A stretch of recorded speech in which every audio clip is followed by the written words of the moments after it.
aí, tudo bem com você? Eu espero que sim. Se você é do segmento de reposição de peças automotivas, você está no lugar certo.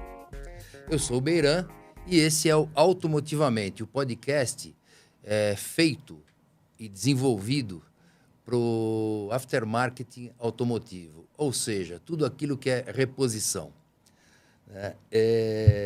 A gente vem aqui com o intuito de gerar conteúdo de qualidade para que vocês possam aprender com os nossos convidados tendências, ameaças e oportunidades que existam para que você se antecipe nas suas tomadas de decisão e sair na frente para colher melhores resultados.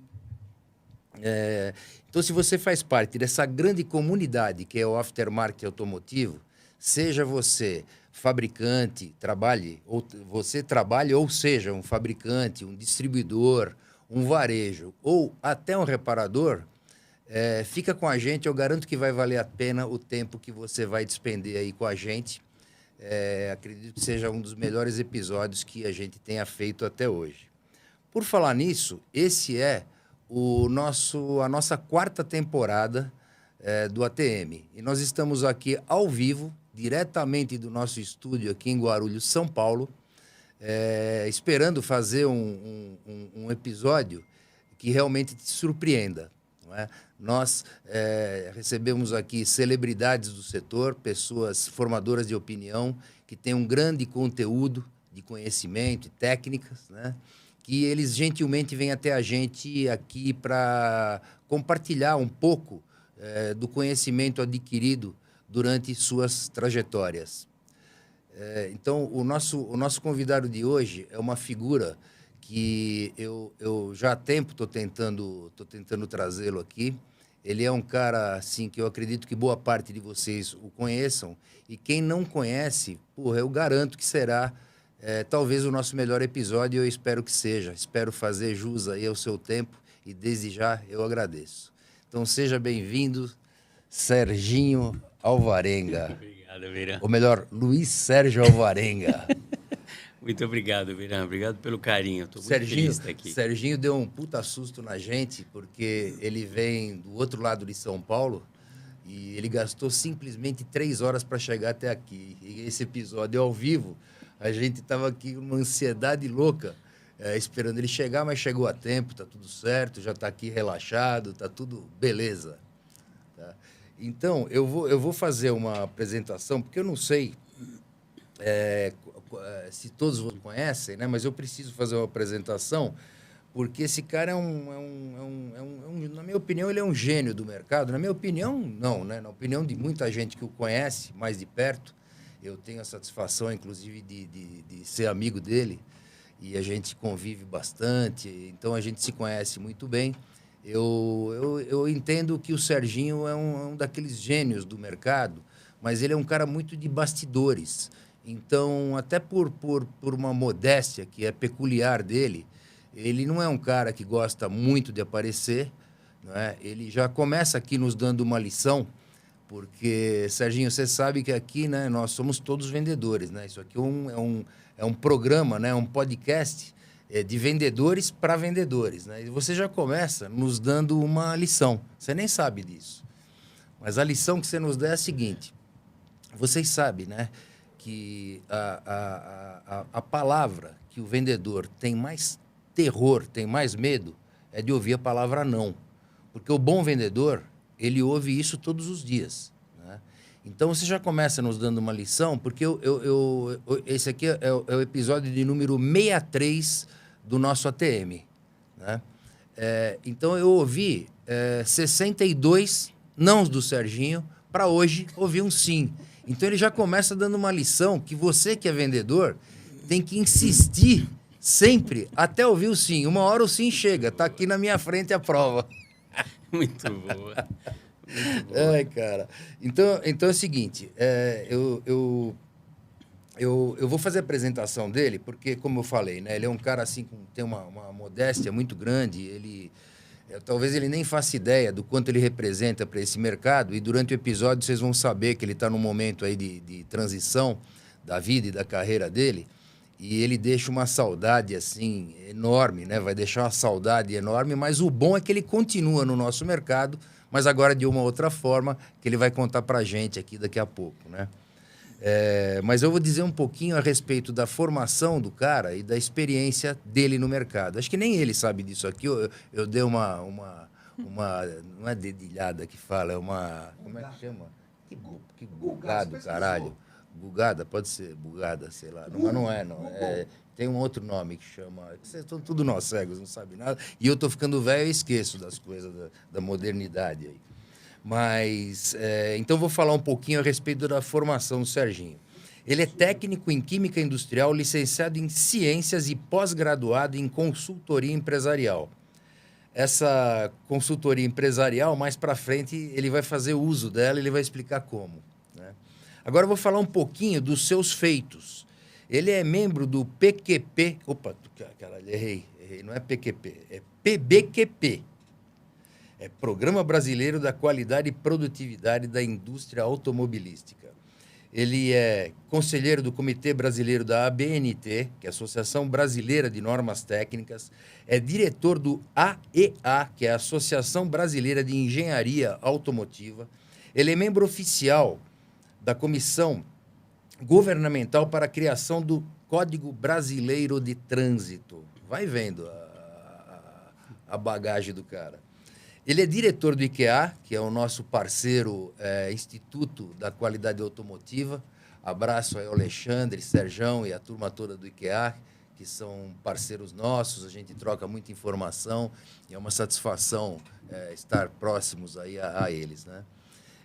Ele é assessor do mercado de reposição do Sindipeças, é membro do FNCP, que é o Fórum Nacional contra a Pirataria e Ilegalidade. Portanto, se você, por acaso, for um ladrão de peça, um receptador, corre que o bicho pega aqui, né? Ele é diretor executivo da ANDAP SICAP, é coordenador do GMA. GMA é o Grupo de Manutenção Automotiva, que é um grupo composto pelo Sindipeças, ANDAP, Sincopeças e Sindirepa. Ele é fundador do IAA, que é o Instituto da Administração Automotiva. E o mais foda é que ele é o criador da lei estadual 15.297, que disciplina a atividade econômica de reparação de veículos e que leva o seu nome. Chama-se Lei Alvarenga. Número, de novo, repetindo, 15.297. Esse é o Serginho.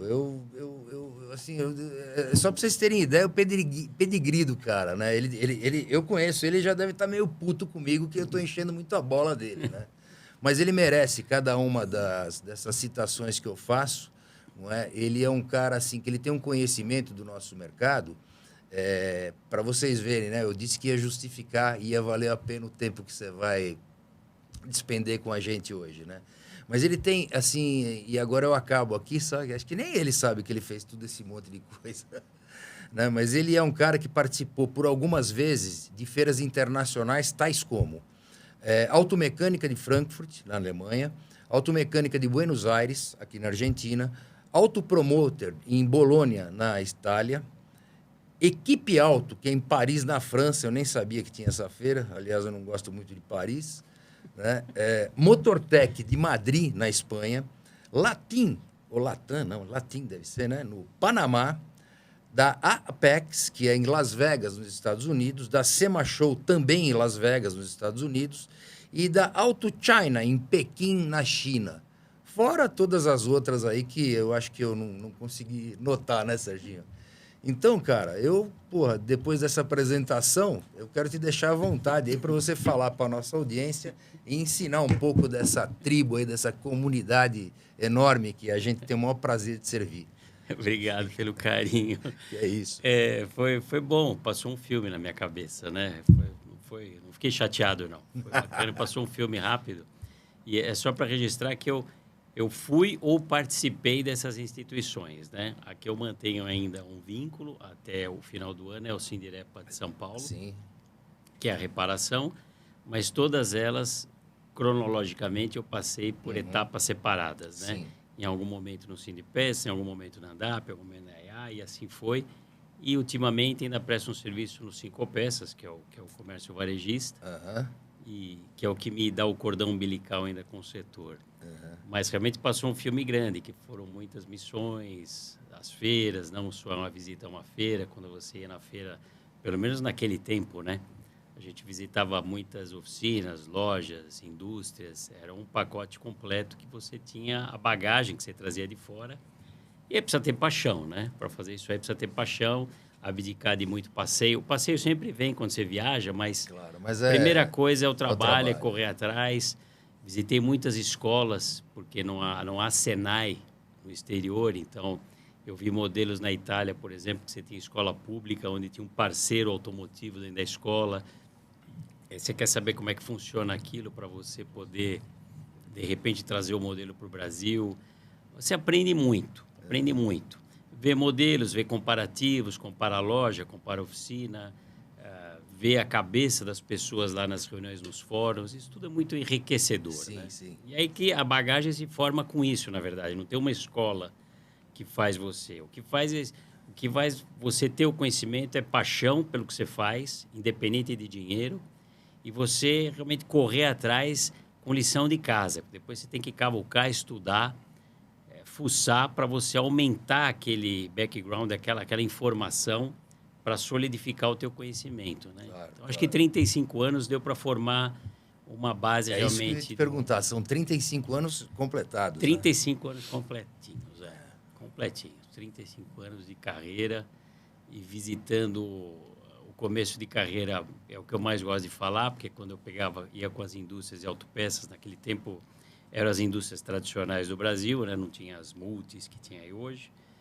E eu ia com os técnicos de fábrica, lembro até hoje até dos carros, Santana Quantum, tudo, ia com a turma de indústria fazer palestra no interior para as oficinas. E eu, como era do Sindirepa na época, e aí ia com o retroprojetor, cuidava toda a organização das oficinas. Lamentavelmente, ainda tinham pessoas que tinham problema naquela época de analfabetismo. O cara era um bom profissional, mas ele não tinha leitura, não sabia escrever, era impressionante.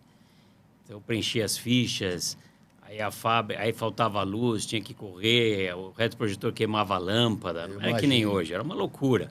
E você estava afastado num lugar... Outra coisa, a à internet não noite, tinha, ou não tinha, ou não tinha não tinha velocidade nenhuma, né? não tinha nada disso. A gente pegou toda a transição, na verdade, né? Então, acho que foi os momentos que eu mais gosto de ter fresquinho na minha memória. Não dá para ter tudo, minha memória às vezes falha um pouco, mas essas são as mais bacanas. E o que a reposição faz de muito bem, e você vai concordar comigo, o aftermarket o automotivo é um ambiente que você faz muita amizade, você pega uma paixão, as pessoas são legais, o ambiente é gostoso de estar. Então, você trabalha, mas tem uma emoção junto ali. Isso é muito bacana. Né? E assim, né? Vocês já repararam o jeitão modesto dele, mas ele é um cara que ele é muito querido em qualquer parte do aftermarket que ele for. Então, vocês viram, né? No background dele, ele tem um relacionamento muito bom com as indústrias, com os distribuidores, com o varejo e especialmente com o setor de reparação, que na nossa opinião, acredito que na sua também, é o setor onde a gente tem mais dificuldade, porque hoje, devido à velocidade que a tecnologia embarcada está presente nos automóveis, a formação de mão de obra para atender essa frota, que já é tecnológica, bastante tecnológica já há alguns anos e que hoje estão quebrando, nós sabemos muito bem a falta de mão de obra que está acontecendo, né? Com tudo que nós temos um Senai fazendo um trabalho fantástico, não é? A gente tem o Sebrae, que é dispensável, né, dizer o quanto é importante para o nosso setor. Mas, Serginho, uma coisa que tem preocupado muito, e eu acho que nessas suas andanças aí pelo mundo, você deve poder colaborar, né? Como é que nós vamos fazer com mão de obra daqui para frente, especialmente na reparação? Isso é consultoria já, hein? Como é que vai Começou fazer? a consultoria. Tá bom. Bom, pensei que esse assunto ia rolar um pouco mais à frente, mas já que é para falar dele, ele é talvez o ponto mais nevrálgico de toda a cadeia de valor, não é só da oficina. Acho que é o ponto crucial do negócio, é a capacitação humana. Eu sei que a gente vive um momento feliz de uma frota abundante. Lamentavelmente, eu vou fazer esses interregnos aqui que fica mais fácil no raciocínio. O setor está bem, todo mundo vendendo, arrumando carros, oficinas cheias. Mas é nesses momentos que a gente constrói políticas mais seguras para o setor. E, lamentavelmente, é mais um ciclo que se passa, que eu acompanho, e que o setor não consegue se movimentar para fazer isso. Então, depois, quando vem as vacas magras, aí a reclamação vem para todo lado, vão bater na porta da entidade. E a capacitação é uma coisa de longa data. Como é que você avalia a capacitação do setor? Não tem uma solução mágica. A gente tem que ter o histórico, a memória. Por isso, sempre as minhas apresentações eu começo que um setor sem memória, você é facilmente manipulado. Não tem conversa. Então, o que eu fiz nesses 35 anos é que eu acumulei essas informações e entendi os ciclos dos acontecimentos. E a questão da capacitação, ela tem a ver com situação demográfica, que hoje já é mundial, mas o Brasil, que era uma pirâmide, que você tinha muito jovem trabalhando para sustentar a aposentadoria de poucos velhinhos, a coisa se inverteu forte. E olha que a mão de obra da oficina já era de uma idade média avançada. Eu lembro da ASE, da certificação americana, que em 96, a idade média do mecânico era de 40 anos.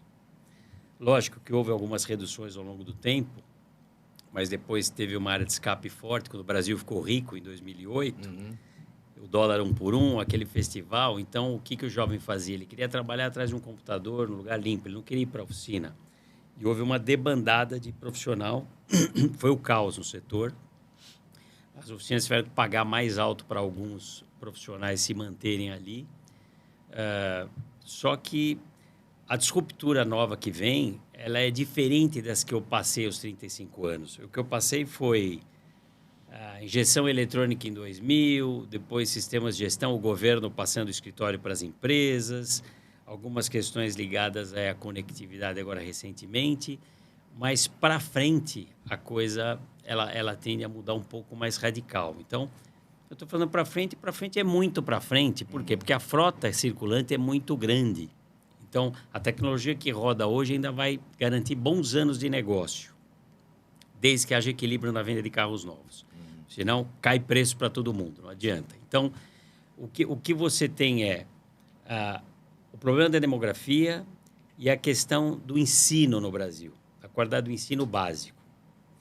O Brasil ele tem notas abaixo da OCDE e do mercado mundial há alguns anos e continua muito abaixo em literatura, ciências e matemática, que são os pontos que são avaliados.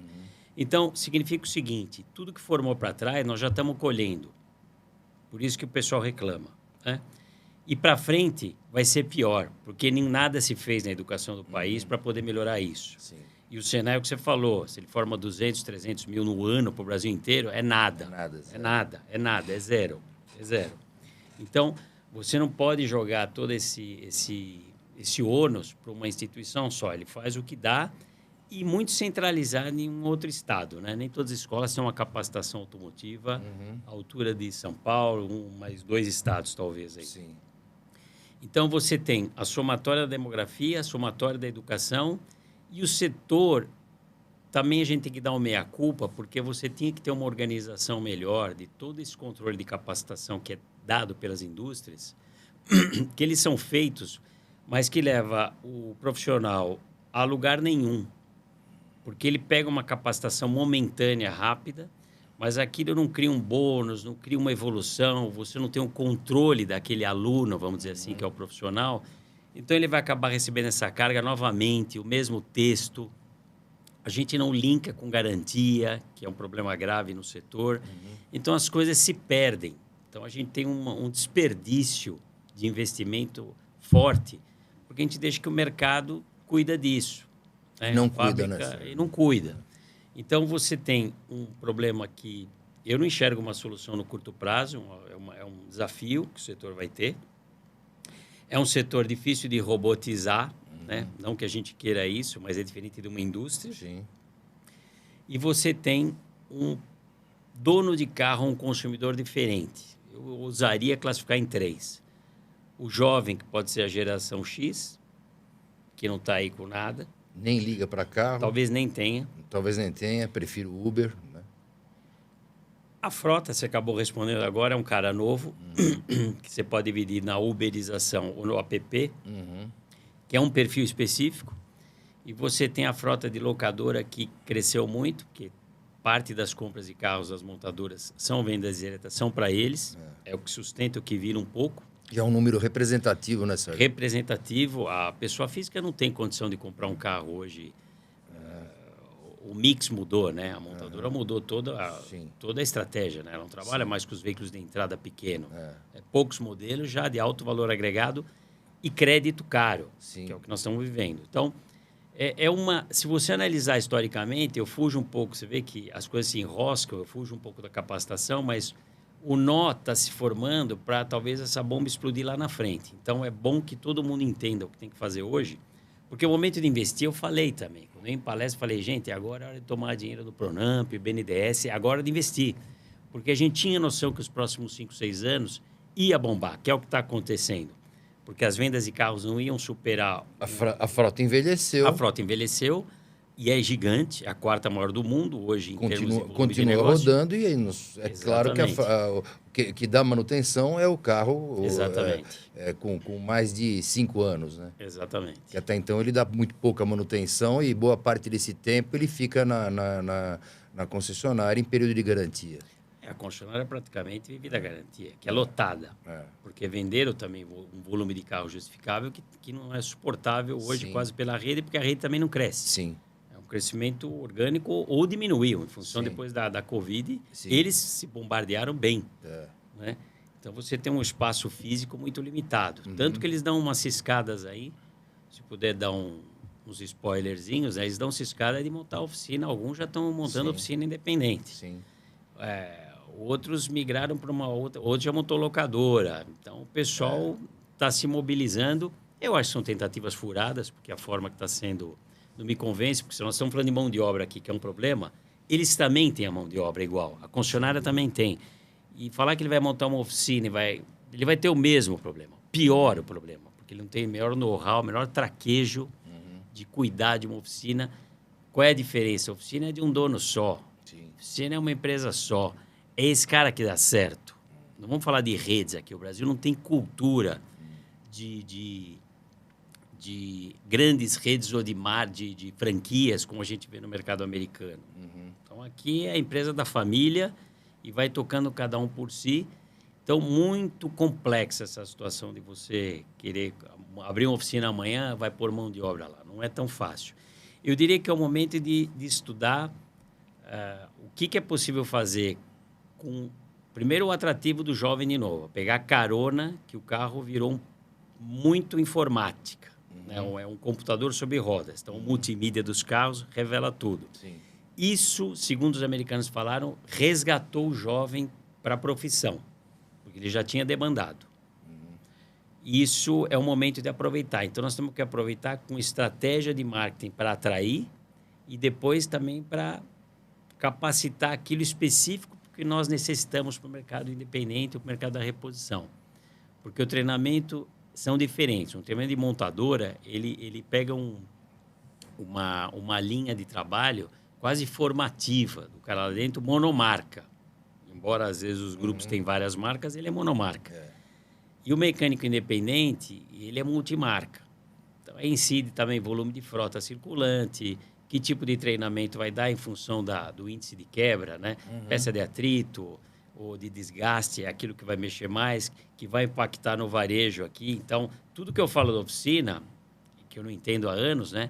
A loja tinha que estar colada nisso. Não que ela tenha que fazer a mesma coisa, porque não é ela que conserta o carro, efetivamente. Mas ela tinha que estar colada no que está acontecendo com o cara da oficina. Esse é o grande segredo, né? É a paixão do negócio. Eu tenho que entender tudo que o meu cliente está sentindo ali para poder estar perto dele e dar o suporte.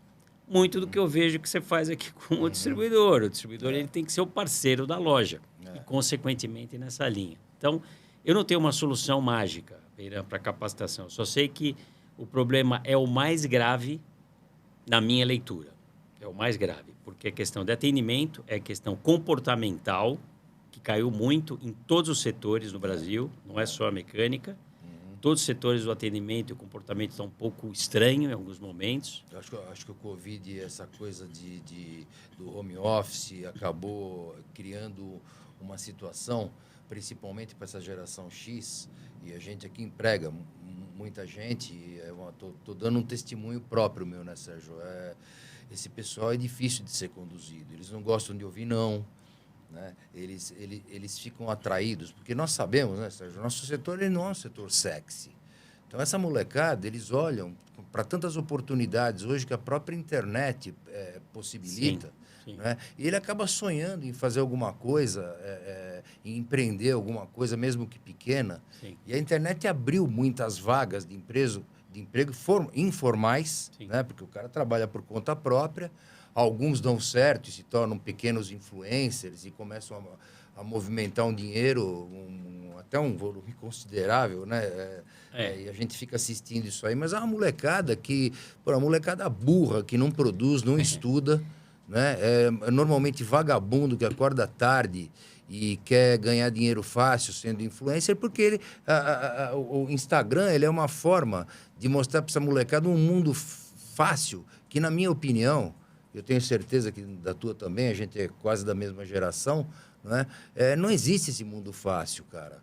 Não existe essa facilidade toda. Alguns dão certo, mas são poucos. E o que eu chamo a atenção sempre, Sérgio, é que essa mão de obra que será necessária para frente, ela é uma mão de obra que no passado ela não era tão bem remunerada, mas já os níveis de pagamento, você conversa com o Fiola, e com amigos nossos que têm oficina, os salários já estão, já vem melhorando na linha do tempo e melhorarão ainda mais, porque agora quem entra é um pessoal que vai ter uma experiência, um engenheiro mecânico, por exemplo, uma boa oficina, vai precisar de um profissional desse. Sim. Eu estava assistindo, Serginho, uma palestra do professor Scopino, agora, né, na terça-feira, no seminário de reposição automotiva.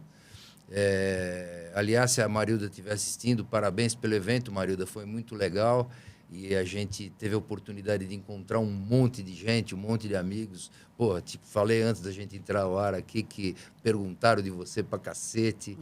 E aí eu falei que você estava se preparando para o episódio de podcast e tinha que se concentrar. Mas o professor Scopino, dizendo, Serginho, da dificuldade que ele tem lá. Ele tem uma belíssima oficina. Sim. Ele é um cara que ainda põe a mão, ele é um professor, portanto, ele forma o time dele. Não é? Ele é uma oficina diferenciada. O Scopino, desculpa te cortar, Beirã, mas o Scopino é um caso bem emblemático e interessante, porque ele é um profissional que tem paixão pelo negócio dele, que evoluiu e se transformou num professor. Esse é um caso único. Se tivesse centenas deles, eu diria que a gente estaria com metade do problema resolvido. Sim. O que acontece é que as escolas também não têm docente. Então, quando você tem um cara mal preparado, ele também não tem um professor. Não é que a tecnologia veio, tem um mágico lá, um professor que entende de tudo. Isso não existe. Uhum. Isso não existe. E teria que ser uma preocupação de toda a cadeia de valor. O Senai resolve. Não funciona. Você tem que cuidar do seu quintal. Claro. Então, o que nós fazemos? A minha recomendação rápida é que cada empresa crie esses mecanismos de buscar uma linha de capacitação, porque o que nós somos agredidos? Além dessa problemática que eu coloquei do nível de escola do Brasil, da formação, a demografia, a questão da Covid e a questão da tecnologia que você falou os vídeos de YouTube, eles foram bons e ruins. Sim. Os influencers, não tenho nada contra eles. A minha diferença é só o seguinte, eles têm notoriedade, mas não têm autoridade. Exatamente. Essa é a diferença. Não tem essa é a diferença. Então, em sua grande maioria. Existem as exceções, é claro. Cliente, sem dúvida. Pode ter um baita profissional de uma área que tem competência de falar naquilo. Agora, você teve essas coisas, essas pílulas, elas em algum momento a gente sente que é bom, que vai lá, resolve, mas a gente está por um caminho bem perigoso. E a gente negligencia fazer o trabalho mais pesado para deixar a vontade nisso. Não funciona. A gente tem que cuidar, tem que organizar e controlar. Então, eu acredito que nós vamos ter que repensar esse negócio, encontrar fórmulas tudo bem, mais rápidas, não tão demoradas, mas não dependências. Sim. O Senai é fundamental e vai continuar sendo, mas não dá para jogar tudo no colo dele. Não. E a indústria vai ter que rever o modelo de capacitação. Se ela não rever, esse modelo ele não funciona.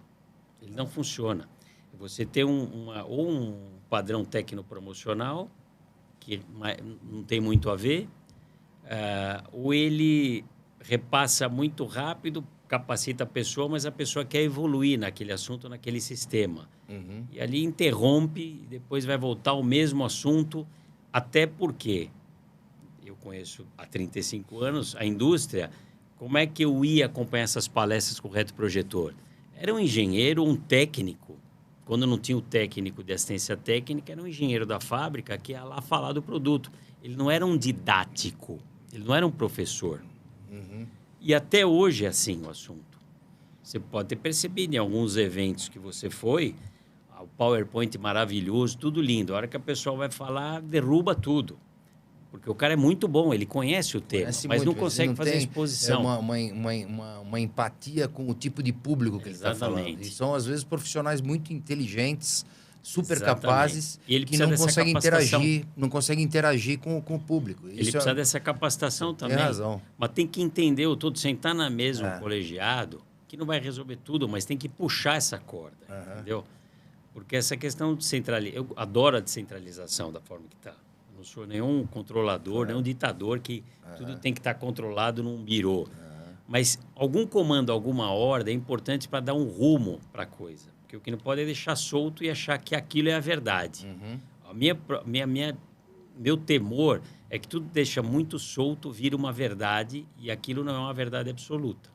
Né? A gente vai ter exemplos depois, se eu pudesse ser um pouco mais picante... Eu vou colocar. Aqui eu já te falei, aqui é papo de boteco e a gente tem que levar. E até porque o nosso público, você sabe, né? A grande maioria, Serginho, é varejo pequeno e médio. Grande maioria. A gente tem pesquisa a respeito. E a gente está conseguindo uma audiência bacana, né? Eu estou super orgulhoso disso, em poder colaborar com esse nosso ecossistema de alguma maneira produtiva. Você acabou de falar algo que é uma grande verdade.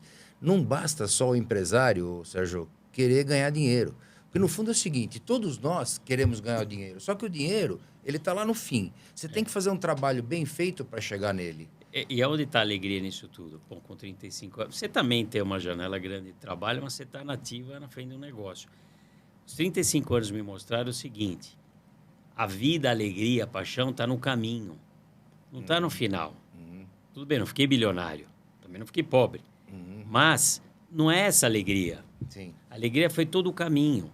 Quantos amigos nós temos que chegaram lá na frente com uma idade avançada e são infelizes? Eu tenho alguns aqui, não vou citar para os caras não irem para terapia e ficarem putos comigo, depois não vão me pagar cerveja. Né? Mas a verdade é que assim, você tem total razão. Se o cara não curtiu o caminho, às vezes, para ele chegar lá na frente, no que ele queria, no que ele almejou, ele vai chegar lá capenga, já com a saúde comprometida. Não vai resolver o que ele talvez tenha... Não vai ter tesão para viver o que o dinheiro pode proporcionar. Porque as pessoas sonham um pouco, misturando um pouco filosófico com o negócio, que é meio geral. Lógico, tem as contas, tem as dificuldades, os desafios. Alguns criados por nós mesmos. Outros pela intempérie, as questões aí do país que você vive. Mas... você, naquela busca incessante de terminar um ciclo de vida lá no final, eu quero ganhar dinheiro, eu quero ter dinheiro, porque eu sou cego, os filhos têm tudo, eu dou. Você acha que é Deus e resolve tudo com o dinheiro. Lamentavelmente, a vida não é assim. Você cria pessoas fáceis, pessoas frágeis. Os filhos, normalmente, né? Não, quando é muita mordomia, o cara não tem que buscar e acaba ficando fraco. Você não decide mesmo com o dinheiro. Pode interromper aquilo no meio do caminho.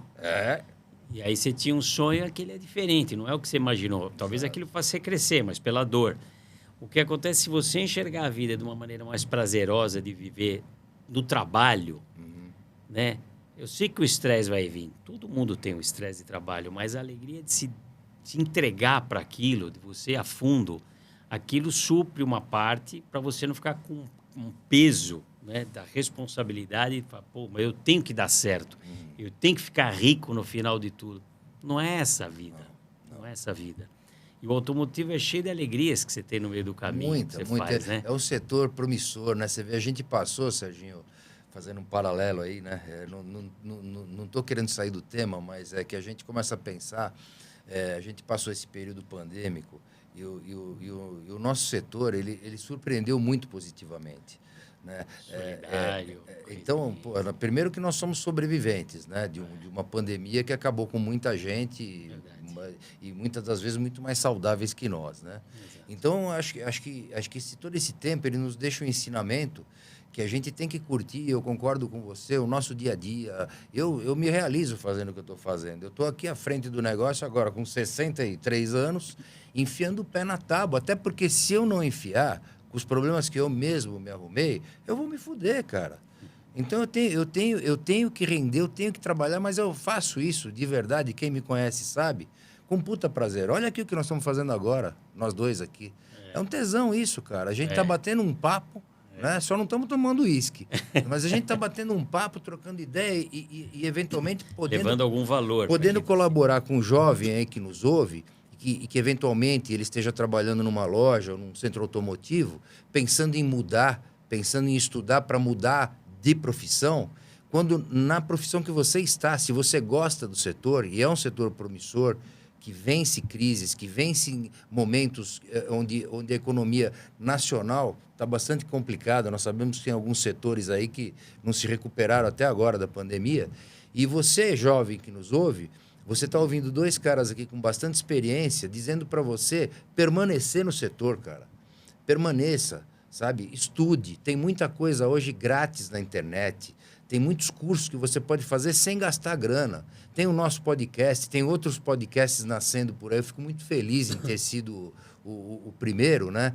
Mas na semana passada teve episódio de um colega nosso, da Suporte, lá do Rio de Janeiro, que eu sou fã do trabalho dele e ele do meu, e que a gente compartilhou aqui. Então, esse negócio a gente compartilhou problemas e soluções. Entenda, Serginho? No nosso setor, cara, o pessoal se vê muito como concorrente, né? E um quer pegar o pedaço do outro. Você sabe bem disso. Quando, na verdade, eu entendo, até por tudo que eu andei estudando e por essa experiência que a gente adquire aí ao longo da vida, que, nós vivemos, e eu repito isso, até sou um pouco redundante, né? Nós vivemos, nós temos uma comunidade que é o aftermarket automotivo. É uma comunidade, gente. Então, seja você industrial, distribuidor, varejo, cacete, balconista, estoquista, mecânico, nós estamos no mesmo barco. Então, assim, o problema e as soluções, né, elas são comuns. Então, eu acho, assim, muito produtivo dois distribuidores, 2, 3, 4, 10 distribuidores, poderem sentar e trocar ideias sem um enxergar o outro como concorrente. É claro que eu não sou tonto, eu quero a venda. Lá no Rio de Janeiro, a gente compete com a Suporte. Rafael deve estar nos ouvindo aí e é duro concorrer, porque o cara é bom. Ele não vende preço, ele vende serviço.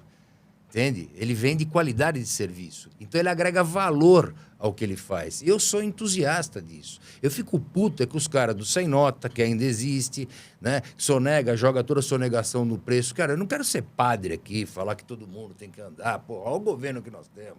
A gente tem que tentar se defender. Agora, marginalizar o preço, e a gente sabe que isso acontece, só leva o setor para baixo. Então, voltando, né, que eu me entusiasmo e começo a falar merda aqui, depois tomo dura do diretor. Né? Se a gente entender que nós somos parte desse ecossistema, né, essa tribo, né, que compõe esse segmento que é tão promissor, e a gente começar juntos, né, cada um fazendo sua parte, nós estamos aqui fazendo uma parte. Mas nós vamos atingir, sei lá, no pico da audiência desse podcast, né, ao longo aí, sei lá, eu acho que esse teu deve dar aí, eu acho que deve bater uns 10 mil, tô certo, ô diretor? Fala alguma coisa que você não falou nada ainda. Olha a voz do cara. Agora ele acaba com a gente. Fala alguma coisa. Na verdade, vou dar boa noite à nossa audiência, né, que está nos acompanhando agora. Olha a voz do cara. E deixando assim, a expectativa, né, para o Sérgio. Sérgio, a gente teve um episódio que a gente chegou até agora... 18, alguma coisa, quase 19. Uau. E foi um episódio técnico, onde falava o Sebrae, Reginaldo... Era puro conteúdo. Puro conteúdo. Não era um episódio fácil de entender, não. Falava-se mais ou menos desse tema aqui. Exatamente. Então, eu tenho certeza que esse, por ser a 4ª temporada, ter gerado uma boa expectativa aí em muita gente, né? E a gente está com um assunto tão importante, está aumentando, não de forma assim, agora, para esse momento, de uma forma tão expressiva, mas ao longo da semana, como é de praxe de um podcast, né? Sim. De um episódio como esse. E aquilo tudo que a gente sabe que é depurado amanhã depois pela internet. Só que a fala de vocês, assim, tá tão fluida e tá tão bacana que eu só ia falar para vocês não esquecerem, Beran, porque a gente está na hora de falar sobre o nosso patrocinador da noite. Opa! A gente já chegou já a um pouquinho mais aí de 40 e poucos minutos. Passa rápido, né? Passa muito rápido. Se a gente não tomar cuidado... Estoura o tempo. Aí não tem jeito. E eu queria muito nesse momento aí estar fazendo a parte que nos cabe falar. Quer que eu faça? Deixa eu fazer. Não, é claro que você vai fazer. Mas depois a gente vai tentar mostrar, na tela ou não, a promoção para amanhã, que a GIB ela preparou exclusivamente para a nossa audiência, para os nossos clientes. Quer mostrar agora? Não, eu não vou nem mostrar, mas eu vou postar nas nossas redes sociais. Vou colocar agora. Aqui fazer uma Não, mas deixa mais para o final. Porque quem tá ouvindo a gente vai ter que assistir na marra. Exatamente. Mas eu garanto que vai valer a pena. A promoção é para amanhã. É uma promoção da Vetor exclusiva. Válida então para o dia 18, sexta-feira. Exatamente. Mas a gente vai soltar agora nas nossas redes sociais. E depois eu queria que você fizesse todo o demais approach aí com relação à marca. Eu sou suspeito para falar da Vetor, né? Eu adoro a fábrica, eu adoro o cara, eu adoro os produtos e vou falar um pouco sim. E quem estiver nos ouvindo agora, vai lá nas nossas redes sociais que a gente está soltando agora. Simultâneo? Vai soltar simultâneo. A gente vai soltar agora para os nossos ouvintes, para os nossos clientes, para quem nos acompanham, um vídeo promovendo essa promoção exclusiva de amanhã, dia 18. Beleza. Posso falar um pouquinho, então? Toca a vida. Então é o seguinte, eu vou dar um exemplo da Vetor, né? Vou falar do produto que está aqui, que nós vamos promover amanhã, que são as palhetas.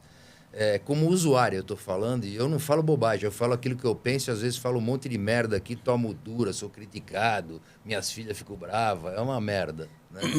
Mas é o seguinte, de algum tempo para cá, Serginho, eu não vou citar nomes, olha como eu estou ficando educado e bonzinho. Né? Os líderes de mercado de palheta, principalmente a líder de mercado de palheta, vem oferecendo um produto e que tem uma qualidade, no mínimo, duvidosa. Então é o seguinte, a gente colocava essa principal marca e, cara, o carro em um mês, 2, a palheta vibrava, fazia barulho, aquele barulho sabe, principalmente quando o vidro não está tão molhado, não é? E você notava que o material dela ficava um pouco, até meio seco, assim, meio desgastado, né? E de algum tempo para cá, nós estamos aqui em São Paulo, né? A gente anda de carro blindado. E o carro blindado, cara, é um pepino a palheta, porque o vidro ele não é tão uniforme como é um vidro original, um vidro de um carro comum, né? E então ele exige uma palheta que tenha uma acomodação no vidro melhor. Pô, cara, eu até mandei um vídeo pro Adamo. O Adamo é o dono da Vetor. Eu no meu carro blindado, o dia que eu troquei essa palheta, porque nós não tínhamos a palheta da Vetor até um tempo atrás, nós tínhamos a outra marca, né? E aí um dia eu me invoquei e falei, porra, cara, por uma série de razões, troquei e aí eu estava numa chuva indo para casa, liguei pro Adamo, filmando assim, falei, Adamo, uma ligação de vídeo. Falei, você salvou minha vida, cara, esses carros, aquela barulheira. Outra coisa, essa palheta tá comigo, acho que no mínimo há um ano. Faz um ano que eu não troco a palheta, aliás, está na hora de trocar, né? Mas ela continua boa. Então, é um produto que, assim, a Vetor, ela não vende só preço. Ela talvez não seja, com certeza ela não é o melhor preço. Nós temos aí as palhetinhas chinesinhas, que vêm para o Brasil daquele jeito que você conhece, não é? Mas que não cumprem o papel. Então, esse produto é um produto, até pela embalagem, né, Sérgio? Você viu a embalagem...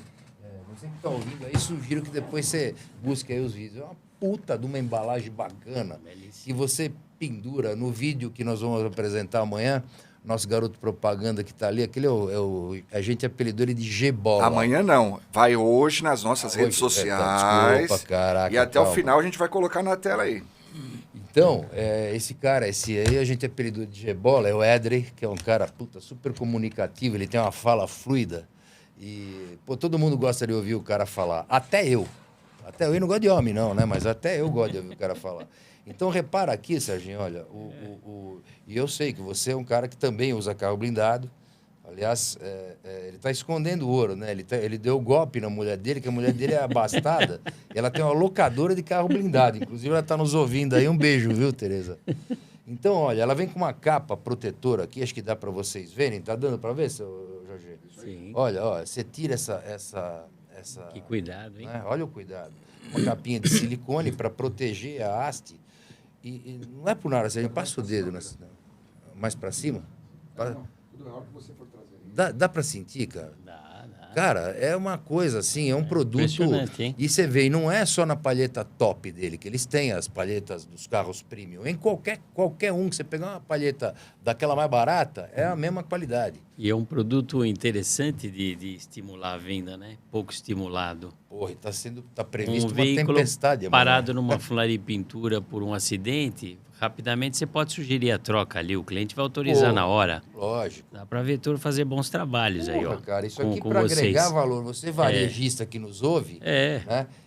Porra, amanhã vai cair uma tempestade, aqui, pelo menos aqui no Sudeste, né? Tá previsto uma outra tempestade. A previsão está entre Outro ciclone, sábado e né? domingo. Foi um Outro ciclone, tropical. Então você que é varejista, ó, põe palheta no estoque, põe palheta boa, não põe essas tranqueiras que você está acostumado aí, não. Confia nessa marca aqui, que se não gostar, você compra. Se não gostar, devolve para a GB, que eu não quero nem que você corra risco, tá? De tanto que a gente confia nesse produto. Eu estou falando aqui de palheta, olha essa merda, Drey, cuida. Eu estou falando aqui de palheta, mas a Vetor ela tem uma linha de produtos, Serginho, fantástica, é tudo produto importado, ela é uma importadora, mas a Vetor ela se preocupa muito com a qualidade daquilo que ela traz. Então, ela tem uma linha muito grande de transmissão. A gente trabalha as ponteiras homocinéticas dele, etc., rolamento, entrou na linha de suspensão também, então pivôs, terminais, caixa de direção. E caixa de direção eu não posso trabalhar com a Vetor, porque você sabe do meu amor quase que sexual pelo Johnny, né? A Indisa. Então, e a gente honra as marcas que estão com a gente há tempo, né? E a Vetor, ela lançou as caixas de direção muito depois da Indisa. A Indisa é uma empresa que tem 70 anos. Então, o Adamo, com tudo que eu adoro, o Adamo também, eu tenho aí uma divisão aí de eu não posso colocar assim, uma coisa meio moral minha. Essa é a beleza do negócio, né? Ainda li um livro hoje do Hayek, foi economista, essa escola mais solta, sem Estado envolvido, e ele fala disso. Você não sabe o que passa na cabeça de cada um, mas aqueles que... Essa é a beleza do negócio, né? Faz com um, faz com outro, fecha, é verdadeiro, porque o importante, que é uma coisa que eu li no livro e você tem, interessante, o empresário, o empreendedor, tem que ter caráter, porque as coisas têm que ser cumpridas. Sim. É isso. E o que você precisa é de um Estado que respeite a lei. Ele que tem que respeitar, que é o nosso grande problema no Brasil, né? Porque você consegue planejar e investir, você tem aptidão, você tem paixão, você buscou o capital, você vai investir, você cumpre o teu papel. Fica um recado para o jovem, né? Uns vão ser mais técnicos, uns vão ser mais vendedores, outros podem se tornar empresários, que muitos viraram empresários sendo balconistas, muitos que eu conheço. Mas é uma questão de aptidão e não é nenhum desmérito. Nenhum desmérito. Lembro exatamente há uns 10 anos atrás, não, menos, 8, 7, a minha filha estava fazendo o final do colegial no exterior, mais especificamente na Nova Zelândia. Ela ligou, pai, pô, coisa louca, teve aqui uma aula de um pedreiro. O pedreiro veio dar aula, explicar como é que assenta tijolo. Eu falei, como é que é isso aí? Eu falei, não, outro dia veio o eletricista, porque é obrigado aqui ter conhecimento básico das questões práticas da vida. E nem todo mundo vai para a universidade. Você não é obrigado a ser impulsionado para ir. Uma coisa meio latina, até uma questão de encaixe de emprego, né? A gente busca uma qualificação sempre maior. Mas se você for competente naquilo, tiver uma competência, uma habilidade, você pode ser muito bom naquilo. Vai te dar felicidade igual. O que não tem que ficar se comparando. Porque o problema do ser humano é quando ele começa a comparar. Se ele comparou, aí ele vai cair numa vala preocupante. Exatamente. Né? Então, desviei um pouco para o campo filosófico, Não, mas para a gente ficar na capacitação, porque a capacitação a gente chegou lá no limite, tá para a gente muito não claro, ficar o Sérgio. resto. A Né? gente entende exatamente o que você está falando. Não é? Eu acho assim, né? Nós, como empresário, me incluo aí, né? Eu, aqui no nosso mundo, aqui, né? Na nossa empresa, isso aqui é minha vida, eu gosto muito de formar pessoas. Então, a gente tenta oferecer treinamento, cursos, capacitação, muito voltado à área de vendas, que venda é o nosso core. Né? É o nosso negócio, claro, existe logística, existe o departamento administrativo, tem todos os setores. Mas o nosso negócio é um negócio que vive de venda, o nosso negócio é de distribuição. Né? Então, assim, a gente procura desenvolver muito o nosso time, capacitar as pessoas que querem estudar aqui, a gente ajuda, o estudo mesmo universitário, quem quer seguir uma carreira, é claro que a gente tem o G-Bolsa, chama. G-Bolsa a gente paga, dependendo do que for, se for algo correlato à atividade que a pessoa tem, a gente chega a pagar 100% do valor da universidade, né? E da pós, seja o que for. A gente gosta de estimular isso, embora o estudo tradicional, mesmo que seja uma pós, a gente sabe que para o nosso dia a dia, para o dia a dia do varejo pequeno que nos ouve, ele não acrescenta grande coisa. O estudo tradicional, a escola tradicional, talvez não te traga velocidade na capacitação que você precisa.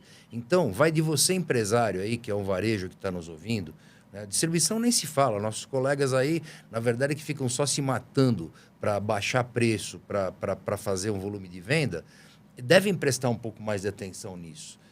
Porque a nossa empresa, embora seja uma empresa, não é uma empresa grande de distribuição, perto desses players por aí que a gente admira os caras, mas, na verdade, uma empresa pequena como a nossa, muitas vezes oferece mais condições, está mais preocupada com o ecossistema que muito cara grande, que está preocupado só em matar preço e enfiar o pé e fazer volume. Então, você, empresário pequeno que nos ouve, eu sei que a sua loja... Você tá me ouvindo falando desse tonto desse Beirã, está falando que, porra, que faz isso, faz aquilo, mas o cara tem uma distribuidora que tem um faturamento alto. Realmente, eu entendo o teu lado, mas olha, usa o Sebrae, usa o que tem, sabe, motiva o teu pessoal a estudar. Porque se a sua loja fizer parte dos programas que o Sebrae tem, e a gente sabe muito bem que é grátis, né? E o Sebrae ele pode te apoiar numa série de ações. Aí, se você quiser se desenvolvendo, né? Você tem o programa Loja do Futuro, que a gente tem em outros episódios aí, bastante... Aliás, nós temos alguns episódios, né, Jorge? Que você fez assim? Para cortar o tempo? É foda, eu viajo. Mas, porra, cacete, não dá para cortar muito. É importante, não tem nenhuma hora, não enche o saco, diretor, caralho. Né? Já me tira a concentração, filho da mãe. Mas olha só, você pega a tua loja, se você fizer parte do programa lá, Loja do Futuro, do Sebrae, só uma ideia que eu estou dando. Existem outros, é claro. Não quero aqui ficar só defendendo o Sebrae, que é nosso parceiro. Né? Mas o fato de você desenvolver tua loja, de você capacitar melhor o teu time aí que está com você motiva essa turma aí para cima junto. E tua loja vai ficar melhor iluminada, você vai aprender a vender na internet, coisas que muitas vezes você pode não saber, você precisa fazer isso.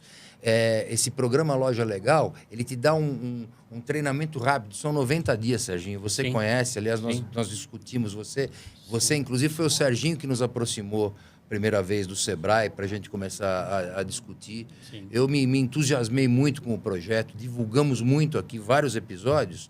E, Serginho, o varejo pequeno pode fazer. E ele pode dar exemplo para os seus colaboradores. Sabe o que eu penso? O colaborador que trabalha numa pequena loja, né, ele pode até ser muito grato ao patrão dele, ao tempo que ele tem de casa, né? Mas, assim... O mercado está precisando de mão de obra boa. Sim. Então, se você se capacitar e o teu patrão, né, agora me dirigindo a um balconista, por exemplo, teu patrão não te valorizar financeiramente e não criar possibilidades de você se desenvolver, pica a mula, porque está cheio de loja boa precisando. Está cheio de centro automotivo bom precisando de bons profissionais. Sim. Eu preciso de bons profissionais. Você tem empresa que precisa para indicar. Sim. Né? Então, assim, Já me pediram, inclusive. não falta emprego para quem quer trabalhar. Então, se diferencie, cara. Eu acho que um recado para a loja que faltou é o seguinte, é uma coisa que eu tenho plena consciência que... E acho que o varejo é o que mais o recado cabe. Ele não deve caminhar sozinho. Nenhum setor deve caminhar sozinho. É impossível se fazer as coisas sozinho. É impossível. Você tem que ter um network, um agrupamento, você tem que tratar com o colega, com o vizinho, com o competidor, com a sua cadeia de valor, com o seu distribuidor, com a sua oficina. Tem que estar junto. Mas a loja, em função de todas as transformações que a gente está vendo, seja uma agressividade de alguns distribuidores no campo dele, seja a oficina se metendo no KINAI da loja para comprar melhor do distribuidor, o mercado ficou muito alvoroçado de uma maneira destemperada que não vai levar a nada. Bagunçado. Né? Bagunçado. Então, a loja ela tem que se unir de uma forma inteligente, talvez em torno do próprio distribuidor. Estou aqui dando meu pitáculo aqui, porque a GB incentiva, por exemplo, o Sebrae, etc. O Sebrae é uma ferramenta, é mais um instrumento. O importante é criar uma estratégia em torno dessas ferramentas para você se tornar competitivo com os modelos que você começa a ver. Lojas que têm mais de uma unidade, loja que agregou serviço, que não tem nenhum problema com isso. Às vezes são de baixa tecnologia para instalar um produto vendido. Existem modelos que estão acontecendo. Eu acho que deveriam ter mais modelos, porque o único modelo que eu vi acontecer até hoje, em 35 anos, foi a rede âncora. O único modelo. Verdade. Foi o único modelo nesse campo de atuação. Então, eu vejo centenas de oportunidades para a loja. Eu vejo. Né? Teria até vontade de avançar nisso. Mas tem que estar envolvido no distribuidor, a cadeia de valor embaixo, você tem que ter com o parceiro que justamente faz toda uma... É uma questão que você falou, é compra e venda esse negócio, né? Então, você tem que comprar bem, com um parceiro sólido e de longo prazo e vender bem. Só que você precisa ajudar a pessoa a vender bem, saber como vender, que envolve a questão do profissional da capacitação. Tudo isso é possível fazer. O que talvez ele não saiba trabalhar ou entender que essas ferramentas ajudam nisso para poder chegar naquele objetivo. É isso que a gente pode... E o varejo tem aquele velho problema que nós sabemos bem, né, Serginho? O varejo, ele tem o distribuidor hoje vendendo na oficina mecânica, todos os distribuidores, exceto a gente e mais um ou outro aí que tem alguma política, né? Tanto é que a gente é certificado pelo Cinco Peças como empresa amiga do varejo, aquele selo bonito, que você também participou disso, no desenvolvimento desse projeto lá de trás, né? É verdade, é verdade. E assim, é um selo, assim, uma qualificação que poucas empresas hoje se preocupam. Não é? E aí o que acontece? Ontem mesmo eu vou até citar aqui, eu tive na Dispemec ontem lá em São José dos Campos. Levei a Nicole, minha filha, para fazer uma visita para o Júnior, que ele queria entender um pouco sobre dropshipping, etc. Tá. Que eu não entendo grande coisa de tecnologia. E a gente falou um pouco sobre isso e um pouco sobre o mercado. Né? E sobre o mercado eu conheço bem. Puta, ficamos horas lá conversando. Um cara maravilhoso, o Júnior. Uma equipe fantástica. Uma loja linda, sabe? Um cara sério. Está envolvido, comprometido. Você está indo deve ter ouvido atrás falar também. nessa Dispemec já, sim, né? Sim. Ele é referência lá na região. Então, a principal dor do cara, Serginho, lá em São José dos Campos, tem quase todos os distribuidores lá, filiais dos distribuidores, nacionais e até alguns regionais ali. Não é? Todos eles vendem na oficina mecânica. Né? E nas mesmas condições que vendem lá para o Júnior da Dispemec. Pô, então, o cara, ele é obrigado, esse varejo é obrigado também a tentar furar o distribuidor e comprar direto de fábrica. E aí vira essa desorganização. Consequentemente, é o que eu não ia avançar nisso, mas é o seguinte, a partir do momento que a oficina põe o KINAI do varejo para comprar o distribuidor, muitos varejistas também estão pondo o KINAI do distribuidor para comprar da fábrica. É isso. Eu acho insano porque não é essa a solução. Porque eles não estão vendo o futuro que está acontecendo. Porque você tem que garantir o mercado de hoje, você tem que ser competitivo. Tudo bem, pode ser uma alternativa momentânea dele, que você escapa. Mas nós temos que criar projetos inteligentes com lojas. As lojas a gente tem que agrupar de alguma forma em torno de distribuidores, em alguns modelos que podem ser muito parecidos com o que eu já vi, mas alguns modelos alternativos. porque o distribuidor é o que tem condição de dar o suporte para a loja. Não fazer tudo. Por isso que tem Sebrae, por isso tem 5 peças. Tem que saber usar os instrumentos a favor daquilo, mas alguém tem que liderar esse processo. Então, me parece que tem muita oportunidade para as lojas que estão nos assistindo agora, ou mesmo você que é o vendedor de peças, foi criada a norma para ele, né? Vamos lembrar isso. Pelo IKEA. Não tinha nada, que é outra questão que eu queria destacar. Certificado do vendedor de autopeças. O que precisa? Precisa desburocratizar o país, menos regulamentação, perfeito. Mas se você não tem nada, é uma bagunça. Então, o setor que não tem uma norma, não tem uma certificação, não tem nada, é terra de ninguém. Que profissional que você vai arrastar para um negócio desse? É isso que o empresariado tem que entender. Quando a gente fez a 16999, que é o do vendedor de peças, nós estamos colocando autoestima no profissional, porque ele tem uma norma pública que fala todos os requisitos da atividade dele, e você valoriza também o teu negócio, que está em cima de alguma coisa estruturada, que já daquilo deu uma ponte para a certificação de competências do IKEA, que é o organismo acreditado pelo Inmetro. Isso é fantástico. Só que tem que saber usar estrategicamente isso. Isso mexe, inclusive, com a vaidade do profissional. E melhora o currículo do profissional. É claro, você quer ser um certificado. Eu quero ter o selo. Nós temos vários casos aqui de profissionais nossos que foram lá e se certificaram como vendedores. E os programas de inteligência de toda a cadeia de valor, quando você começa a ter uma massa dessa certificada com esses níveis, você começa a ter ideias que inspiram outras coisas que vão captar esses profissionais. É isso aí. O que precisa dar o passo. Você não pode ficar estagnado. É isso. Fala um pouco aí, Jorjão, vai, que você fica aí fazendo, fica assim para mim. Ó. Na verdade é o seguinte, esse é um momento... Você viu que a gente sofre, né, Sérgio? Tem aí alguém fazendo perguntas? Tem, então, exatamente sobre isso que eu ia falar agora. Sérgio, nós temos algumas perguntas que vêm aqui na nossa... Nosso pessoal que está tietando aqui, literalmente, tem muitos abraços sendo mandado para você. Deve ter um monte de vagabundo, amigo nosso, ouvindo e falando besteira, não tem, não? Não diria vagabundo, não. São pessoas até bacanas.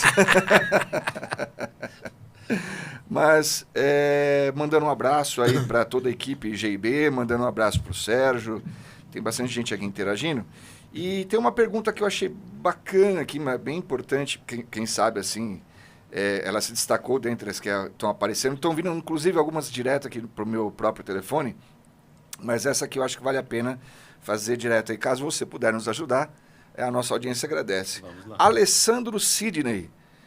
Aparentemente é uma pessoa que te conhece, porque diz aqui que você faz muita falta no mercado.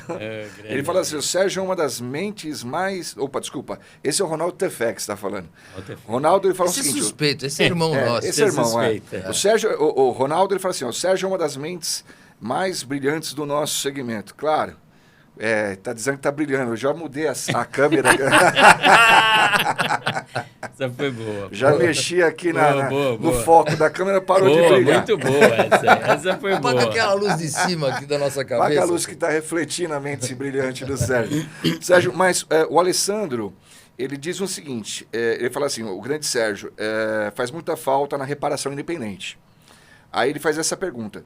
Pergunte ao Sérgio como ele vê as possibilidades do mercado independente aproximar-se das montadoras em termos de tecnologia, já que no Senai temos excesso apenas até a página 1.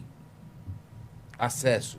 Desculpa, já entendi. É o Alessandro Sidney. Alessandro Sdei. É verdade, Sdei. Grande Alessandro, grande amigo também.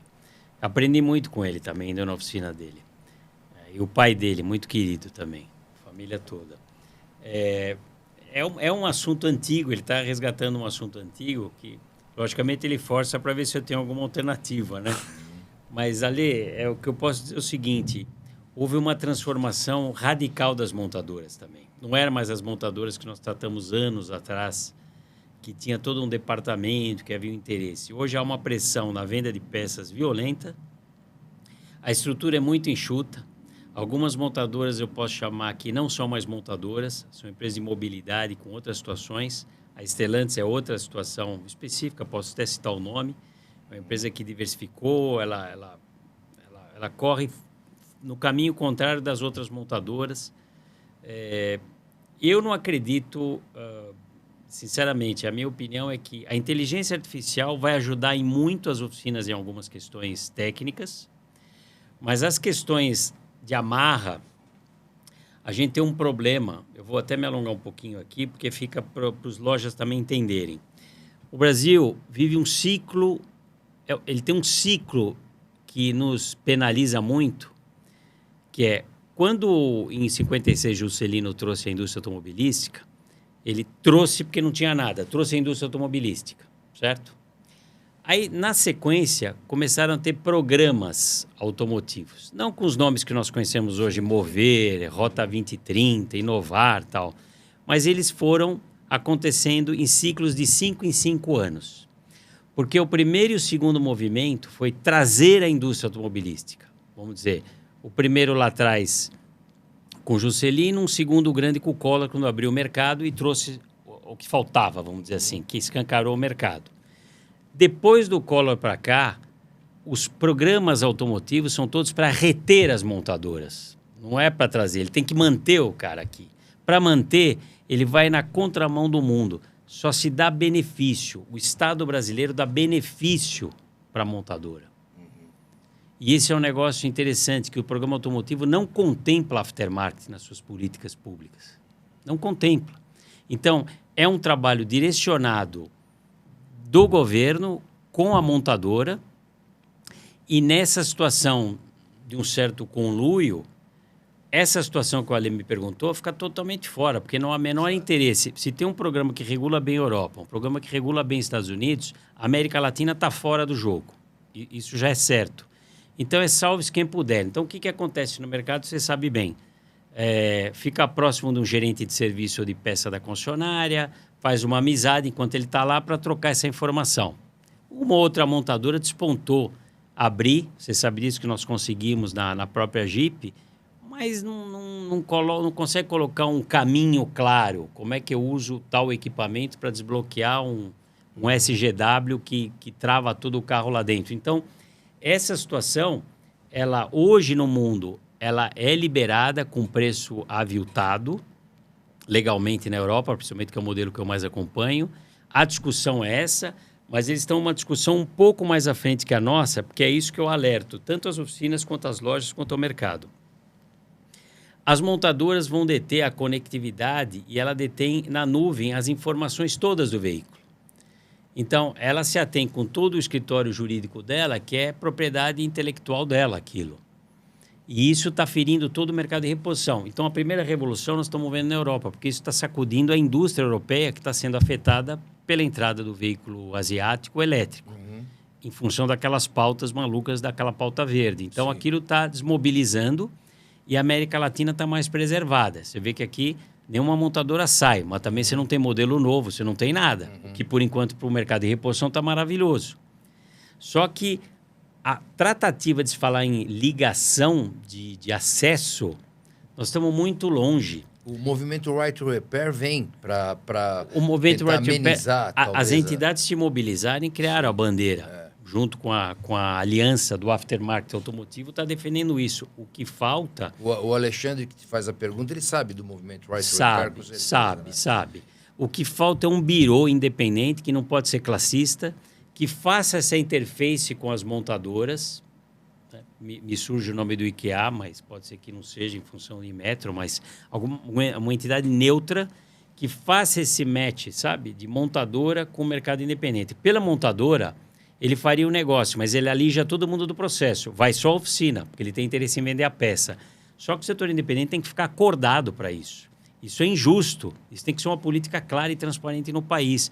Então, esse tipo de situação é que a gente está muito para trás.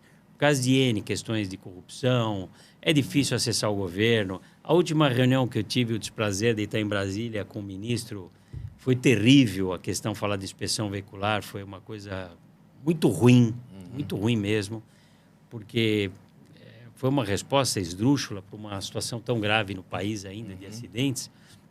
Quiçá falar disso que o Ale falou, da gente colocar alguma coisa ligada à liberação de informação.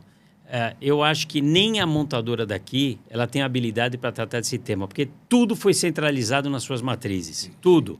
Pelas montadoras, importava tudo, na minha visão. Peça, tudo, importava tudo. Não precisa comprar da fábrica daqui, compra fora e traz. Tentaram isso com o acordo com a União Europeia. Tentaram. Caiu por terra, porque vocês viram aquele escândalo na época com o presidente da França, com o negócio agrícola. Todo mundo deve ter visto na televisão. Aquilo barrou, porque aquele era o primeiro passo para começar a importar peça com alíquota zero dos próximos 10 anos. Aí acabou a indústria, né? Aí não tem para ninguém.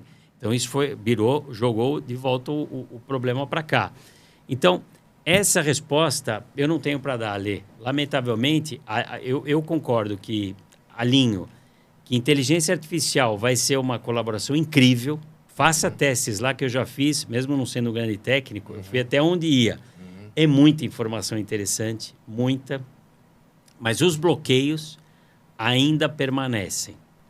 E você tem um agravante. Além desses ciclos, Beirã, você tem a rede de concessionárias. Tem o segundo conluio. Então, o que você tem? Você tem já um protecionismo da indústria para reter ela aqui. Por isso que tem esses acordos automotivos. Você vai ver o que vai ter de carro sendo recuperado, porque agora infere a reciclabilidade. Você vai ver o que vai acontecer nesse mercado de remanufatura de peça, hein? E de peça usada. Fica atento a isso. Presta atenção, porque tem isenção fiscal, tem uma série de situações muito interessantes que não estão sendo aproveitadas pelo setor independente. A concessionária tem uma lei, a 6729 e a 8132, uma é de 79 e a outra é de 90. A de 90, inclusive, teve um pitáculo do Sindirepa na época que mudou um artigo que não permitia que a montadora falasse com a oficina e com a loja. Tinha que passar pela rede de concessionárias. Mas eles fizeram uma manobra, mudou a lei, mas continua a mesma coisa. Então, existe um protecionismo que é o seguinte: tudo está vinculado com esses grupos. Se eu pegar o estudo que eu peguei outro dia de uma fonte, os 14 maiores grupos de concessionário, eles tiveram uma movimentação faturamento de 25 bi. Você acha que uma empresa dessa precisa de protecionismo? Proteção, lá atrás eu concordo, né? Porque você pode ter uma montadora, você fez investir um monte e vai embora do país e larga com... E aí, o lucro cessante e tudo. Mas hoje, grupos internacionais, praticamente, multimarcas, como é que pode ter uma proteção? A montadora tem a informação, ela tem o carro, tem a peça, tem a informação técnica, tem a conectividade, monta oficina independente, tem isenção fiscal, benefício fiscal nos programas automotivos, tem uma substituição tributária com uma alíquota menor que ela tem tudo e nós não temos nada.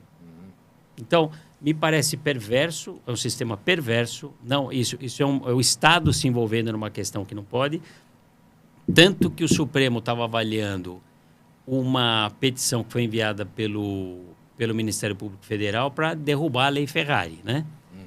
Com a alegação, uma delas eu falei, não precisa mais dessa proteção, porque já passou o tempo, né? E a derrubada, porque esse protecionismo, ele tudo que o CAD quer fazer, a Lei Ferrari impede. A própria lei protege aquilo. Então, talvez quando a gente pensa que eles estão brigando, eles estão se articulando. E nós achamos que está tudo, não é assim. Então, não é bem assim a história. Então, o setor independente tem que ter muita maturidade, envolvimento, para entender todos esses movimentos. A gente fala da inspeção veicular, que eu fui falar em Brasília. Você pegar as súmulas do Supremo, várias súmulas do Supremo atrás, lá para trás. Ninguém quer inspeção. O Supremo não quer inspeção, já deu negativo. Como é que ele se mete num negócio que ele não tem o menor conhecimento? Esse histórico, ele é muito rico, por isso que eu falo que a memória é o segredo para você não ser dominado, não ser manipulado. E nós vamos sendo conduzidos. É um programa automotivo, é o mover. Não, mover, o que é isso aí? Que história é essa? Essa história que garante negócio e mercado para as montadoras. Entendeu? Porque uma grande parte do faturamento deles está em cima das peças, que tem a peça genuína, que eles chamam, e agora criar a outra de combate que vem na linha. Então, esse é o desafio. Então, é difícil esse discurso, Alê. Não tenho resposta para o acesso. Mas eu posso dar uma resposta meio assim, raiz, assim, meio maluca, até porque eu acho que é o que vai acontecer pro Alê. Olha só, Se vocês quiserem, tem um episódio com o Marcelo Gabriel, que é outro gênio, né, cara? Esse cara, Marcelo é o nerd, é o doutor, né? Doutor, é outra conversa. É outro nível. Né? Mas ele veio aqui e falou uma pá de verdades, né? Que ele é carudo pra cacete, não tem vínculo com ninguém, ele põe pra quebrar, né? E aí... Ele conduziu, inclusive, o painel agora no seminário. Ele conduziu. Ele sabe articular, sabe fazer pergunta, ele sabe tudo, né? Mas, enfim, tem um episódio dele aí no ATM, Marcelo Gabriel. Ale, se você não assistiu aí, assista, né? E vocês da nossa audiência aí também recomendo. Mas o que vai acontecer? Eu acho, com o envelhecimento dessa frota, digamos, tecnológica que está aí, que as oficinas independentes têm dificuldade para mexer nesses carros, né? Se esses carros forem depender da autorizada, né, das concessionárias, fora de período de garantia, o consumidor, o dono do carro, não vai aguentar pagar a conta. Outra coisa, montadora, nós sabemos, não tem capilaridade. Montadora resolve o problema nos grandes centros. Aqui em São Paulo, por exemplo, de certa forma, tem uma rede ativa. Né? Mas nós sabemos que eles não têm condição de dar sustentação, de fazer manutenção no volume de bucha que vem por aí, nesses carros tecnológicos, no período pós-garantia. Então, assim, daqui uns 3, 4 anos, nós vamos ver o que vai acontecer, inclusive com essa frota elétrica, mas isso é um assunto para um outro episódio. Eu acho que isso vai dar bucha de tudo que é lado. Inclusive, eu queria tomar mais uma liberdade aqui a respeito disso, porque nós temos vários telespectadores, assim podemos dizer, além dos ouvintes, mas os que estão interagindo conosco, fazem exatamente uma pergunta dessa para o Sérgio. E ele fala exatamente assim, ó, o Felipe Moreira, ele faz assim, ó, uma pergunta: o que você acha, ou melhor, o que ele acha da chegada dos carros elétricos? Então, assim, é claro que... É uma pergunta complexa. Como ele chama? Desculpa, Felipe, né? Felipe, olha, eu vou responder pelo Serginho. Isso é uma resposta bastante complexa e, infelizmente, nós temos um tempo para fazer esse episódio, mas eu vou responder por ele. Vai dar merda. Vai dar merda. Eu posso dar um pitch? Vai. Um pitch rápido. Vai. O elétrico entrou na Europa por uma fragilidade de uma política equivocada da Europa. Sim. Na minha leitura, Sim, né? na minha também. Não sou o cara que sou o dono da verdade. O próximo movimento, eu acho que aqui o Brasil se blindou, as montadoras daqui foram muito articuladas, se blindaram, fincando o pé na questão do híbrido. Uhum. Até porque a questão do álcool envolvido, o setor sucroalcooleiro, Sim. tem uma série de fatores, por isso que não dá para alongar aqui, né? Então, conseguiram um certo protecionismo. Que eu não sei também o que vai acontecer, porque quando você produz carro, você produz para um mercado muito grande. Você não produz para a América Latina, que já não tem quase consumo. Claro. Então, eu não sei como é que vai ser. No entanto, eu acredito que o veículo asiático ele vai se tornar híbrido. E essas montadoras que a gente vê hoje, elas não vão segurar por muitos anos. Essa é a minha leitura. Vai haver um arrastão, vai haver uma transformação gigante. E nós vamos ver a mudança de coisas que a gente acha que vai ser sempre assim, mas não dá mais tempo.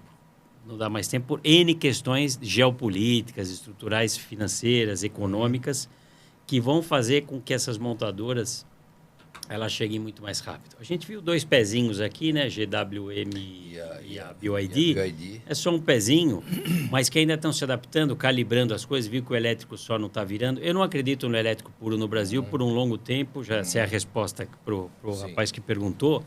Porque ele vai ter uma fatia de mercado como tem o GNV. Eu acredito sempre nisso. Você tem mais uma matriz energética que vai ter um pedacinho. Vai ter que encontrar seus benefícios, espernear, vai ter quem compre, mas não é a massa. Sim. Porque para você ter a massa, você tem que ter uma política de Estado envolvida. Por isso que o gás não emplacou. O álcool emplacou porque era um programa de governo. O programa do gás não era um programa de governo. Foi um programa até picado. São Paulo tinha com a Comgás ali, e colar, e que vingou foi no Rio de Janeiro. Então, você tem o elétrico na mesma condição. Você vai ter um pedacinho. Não dá para desmerecer. Não, claro que não. Mas o híbrido ele deve ganhar um espaço ao longo do tempo. Mas eu acredito que há marcas de veículos asiáticos, você vê que, na minha leitura, a Hyundai poderia ser muito mais do que é hoje, do jeito que veio. E aí vem um carro, a BYD é mais já, de repente, se for analisar. Que morreu o Carlos Alberto Oliveira Andrade, né? Quem sabe vender, né? Eu também. Aquilo era um vendedor. É um avião, né? Avião. Agora, deixa eu falar uma coisa. Eu acho que o híbrido, Serginho, ele é uma pica dobrada. Porque você tem um motor a combustão misturado com um motor elétrico, né? Essa combinação, inclusive, foi tema também do seminário que você não foi, deveria ter ido, né? Mas o que acontece? Essa conversação entre essas duas mecânicas, né? Elas envolvem uma série de sensores, uma série de tecnologia envolvida aí. E a hora, nós sabemos bem que esses carros saírem fora do período de garantia, volto a insistir, na capilaridade das concessionárias. Não tem capilaridade. Isso vai cair na mão da reposição. Até porque ninguém vai aguentar pagar uma revisão. Pô, tem um caso aí, não sou eu falando, tá? É a Quatro Rodas falando. Tem um caso de uma manutenção de um Volvo híbrido, de uma advogada, inclusive, Serginho, eu não sei se você viu isso aí, tá? Mas é capa de Quatro Rodas, é só procurar, tá? Ela tinha um Volvo híbrido, novo, acho que 2020, alguma coisa assim. Cara, e o carro deu pau. Tá? Deu pau, leva aqui, leva ali, sempre em concessionária, veículo sempre em concessionária. Aí começa aquele papo. Não, é porque você mandou blindar o carro. Não, o dela nem blindado era. É que quando o carro é blindado, a montadora fala, você mandou blindar o carro, desmontou o carro inteiro, pau, né? Enfim. Né? Aí o que acontece no caso dessa advogada? O carro dela deu pau, foi na concessionária, vai, vem, quebra, ninguém resolve e tal, papá. Bom, resumo, até que um dia o carro saiu da garantia. O carro saiu da garantia, sei lá, 50 mil quilômetros, algo assim. Não quero mentir, mas era algo assim. Não era muito rodado. Bom, conta, R$90 mil para arrumar o carro. Cara, então, pô, e o Sérgio Habib, que na minha opinião é um gênio, conhecedor desse mercado demais, que é o dono da Jack Motors, né? O carro era mais. Mas esse tá vivo. E o cara fala, o cara tem uma cabeça é um gênio.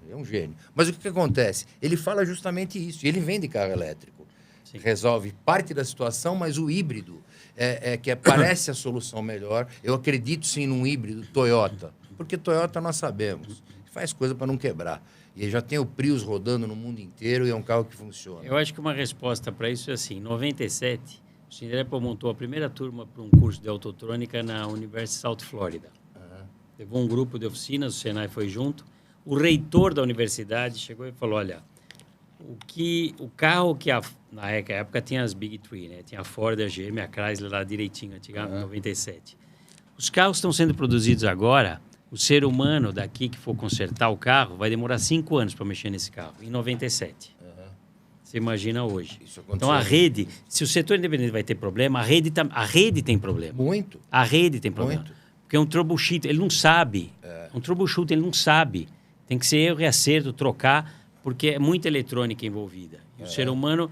Porque você já viu um carro montar ultimamente? Nossa. Quando eu fui em fábrica de carro, tinha ser humano trabalhando. Eu cheguei em uma época que eu peguei um pedaço que já era tudo robotizado. O ser humano não entra. Você já viu colar um vidro? Você já viu colocar chicote no carro? Então, dá uma pancada no carro, ou bate, ou tem um problema técnico. Será que o ser humano vai fazer igual, na mesma pressão, tudo? É complexo o negócio. É muito complexo, né? Então, eu acho que está a resposta aí. Fala, Jorginho. Mais pergunta?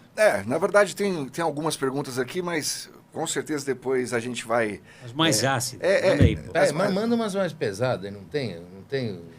Bom, eu posso fazer, tem certeza? Pode, manda pau. Olha que eu faço.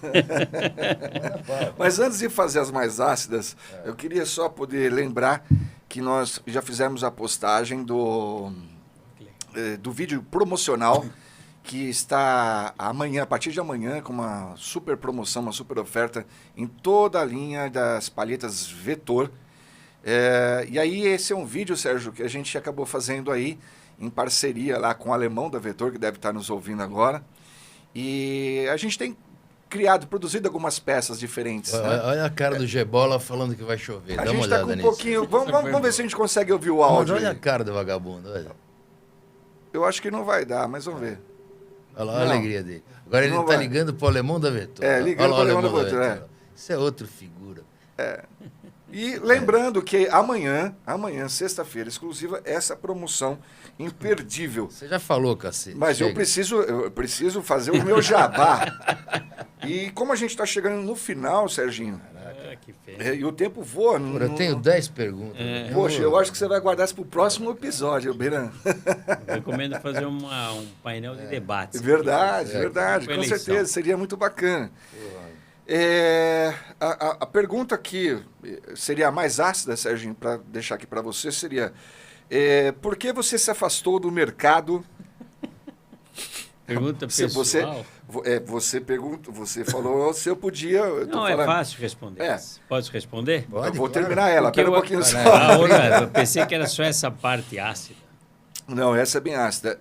Sendo que precisamos e muito da sua participação dentro de algumas entidades, as quais você já participou. Bom, primeiro é que eu não consigo mais mobilizar. Eu acredito numa coisa que eu aprendi espelhando outras pessoas e profissionais, empresários e vendo a vida, que chega um momento que você tem que dar o lugar para outro, tem que vir sangue novo, um jovem. E se não tem, então é que não tem mesmo. Eu tentei. Até tem um no meu lugar. O Pedro é um menino muito bom que ficou lá no meu lugar e vai longe. Mas precisava de muito mais jovens como esse nas instituições para dar uma renovada. Porque as nossas ideias também vão ficando velhas. A gente tem um conhecimento que pode ser transferido, mas alguém criar em cima daquilo, o que a gente faz é evitar o erro, né? Porque pela experiência que a gente teve lá atrás, desviar o caminho, criar uma outra estratégia. Então, você esgotar e ficar quase dá um efeito autoritário, ditador. Eu não quero ficar aqui para sempre e dando pitáculo em tudo, só conversando. Eu sempre fui uma pessoa que gostava de ação. Se é para a gente fazer, vamos fazer. Ficar em discurso. O seminário eu adoro, sempre gostei do seminário, eu participei, mas eu percebo que o Aftermarket ele fala muito, conta história, mas a ação mesmo, eu sinto que falta uma ação efetiva. Nós temos que acionar mais juridicamente o setor, nós temos que acionar legalmente o setor, nós temos que desenvolver produtos mais simples e rápidos para o mercado. Tem que ter representante político fazendo alguma... Inclusive, dentro dessa mesma fala, o Ronaldo Tefelli entra aqui e fala assim, ó, se o mercado independente de autopeças não tiver representatividade no Congresso Nacional, nunca teremos voz e nem força para mudar Ele não nada. deixa de ter razão. Eu concordo um pouco tardio, né? Porque isso já deve ter sido, já testou-se lá atrás, né? Pelo histórico também, a gente já plantou 2, 3 que não vingaram. E o que eu percebo é que eu sempre militei a esfera municipal, estadual e federal. Eu poderia ir, dava para ir, tinha conversa, tinha acesso ao gabinete. Hoje, a coisa é bem diferente. Então, eu não posso, umas coisas talvez falar assim, mas a Anfávia tem uma sede nova em Brasília. Vai ver lá a mansão deles em Brasília nova, quanto foi essa brincadeira, quanto é o lobby deles lá, e vai ver o que nós temos lá. Então, me parece um pouco utópico, às vezes, a gente plantar e colocar na mão, é que nem o voto, vamos votar em tal cara que ele é muito bom. Ele não faz nada, porque o partido já dominou, o partido tem uma força muito grande. Então, o Brasil ele tá refém de algumas coisas. O que nós temos é que bater na porta, sim, incomodar. Nós temos que incomodar, porque tem coisa que incomoda, que tem coisa errada da outra parte. Nós não queremos benefício, não queremos estragar o negócio do outro. A gente só quer uma competição justa. É isso que falta. E tem argumento de sobra para brigar a competição justa. Eu falei do começo do ciclo das montadoras, da lei das concessionárias e, por último, a aberração de peças falsificadas, descaminho, roubo, etc., em marketplace. Isso tem que tomar muito cuidado. Isso só cresce. Que eu queria tocar. Esse só cresce. Esse na só verdade- cresce. na verdade, Esse cresce solto, hein? Esse eu acho que seria um assunto... A gente está chegando dentro do nosso combinado aqui, eu acho que não tem como exceder. O Serginho trouxe mesmo mais profundo essa questão. Eu acho que valeria até a pena a gente, de repente, tocar nesse assunto aí, se o Serginho estiver disposto a falar. Mas como você falou sobre o STF, alguma coisa assim, acabou de chegar uma mensagem aqui para você. Um forte abraço a L de Moraes. Alexandre de Moraes está mandando um abraço para você. Boa, gostei. Isso é o gemado daí, que é isso. Eu acho que vale a pena essa pergunta, Beirã. para poder dar uma quebrada. Esse é o diretor é bonzinho. Tentar contribuir com alguma coisa. O Tomé Abduch. Mas essa súmula ele nem tava na época. Então, tá perdoado. É antigo. Daqui a pouco vamos ter que acompanhar o Serginho. É antigo. O Tomé Abduch, deputado Tomé Abduch, ontem, ciente. inclusive na terça-feira, ele fala muito bem, um cara muito bacana e tal. E eu, através do Fiola, consegui um papo com ele e ele vem participar, me deu palavra que vem participar de um podcast aqui com a gente. A gente não conseguiu na terceira temporada porque ele não tinha agenda e tal, e nesse período eleitoral você sabe que fica aquela correria. Ele me prometeu, inclusive a assessora dele, a Mariana, ela ficou de conseguir agenda com ele para logo depois do segundo turno agora da eleição, né? E ele vem aqui. E eu, como não tenho competência e política, conhecimento político, e eu assumo isso, eu estou trazendo o Fiola junto comigo para fazer essa entrevista e eventualmente mais alguém. Né? E o Fiola fala a linguagem do mercado. Né? A gente falou, eu não quero ser imprudente aqui de dizer, nesse grupo do Automotivamente que você passou a fazer parte hoje, porque só faz parte desse seleto grupo quem vem para o episódio, né? E aí a gente vem falando, e junto com o Ranieri e etc. Grande líder também. Puta, eu adoro o Ranieri. E olha, eu preciso fazer uma interrupção, Jorge, desculpa. Eu preciso falar sobre isso. Ceará, onde é o território do Ranieri, nosso irmão, nosso amigo. No lugar certo. Né? Ele consegue fazer as coisas acontecerem de um jeito harmonioso, onde existe, não 100%, mas existe respeito à cadeia. Né? A zona não é como é nos demais estados. Então, lá, as entidades, até porque ele consegue um trânsito muito grande, ele é muito influente, é muito organizado. Então, é um exemplo aí muito sereno, conduz com muita responsabilidade. Habilidoso, Exatamente. ele é muito empático, né? Um cara que consegue, enfim. E a bancada do Nordeste é mais forte. Ele, inclusive, está no nosso grupo aí. Que bom. Ele está no nosso grupo. Então, nós pretendemos, seu diretor, eleger um deputado.